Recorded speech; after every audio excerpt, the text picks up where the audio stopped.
কিন্তু এটা কিন্তু জীবনের একমাত্র রেজাল্ট না। আমি তোমাকে রিয়েলিটিটা বলি। ধরো তুমি এসএসসি তে আসো, এখন তোমার কাছে মনে হচ্ছে তোমার লাইফের সবচেয়ে ইম্পর্টেন্ট রেজাল্ট হচ্ছে এসএসসি।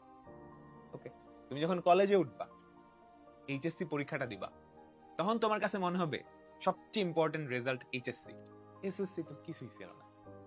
এইচএসসিটা দিলা, পরে যখন অ্যাডমিশন টেস্টে যাবা, তোমার কাছে মনে হবে এসএসসি এইচএসসি কি, আমার তো ভালো কোন একটা ইউনিভার্সিটিতে ভর্তি হওয়া লাগবে, অ্যাডমিশন টেস্টটাই মেইন।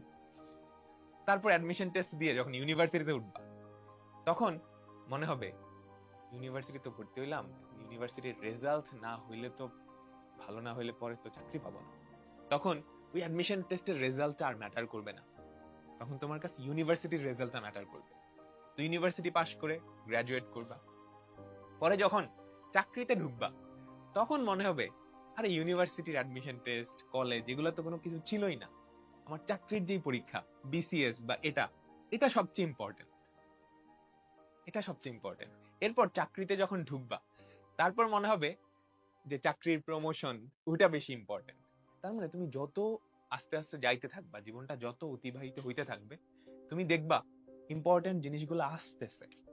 হ্যাঁ, সবগুলাই ইম্পর্টেন্ট, কিন্তু কোনোটাই কিন্তু তোমার থেকে বেশি ইম্পর্টেন্ট। বুঝছো?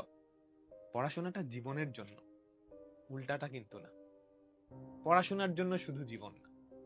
ঠিক আছে, এসএসসি তোমার একটু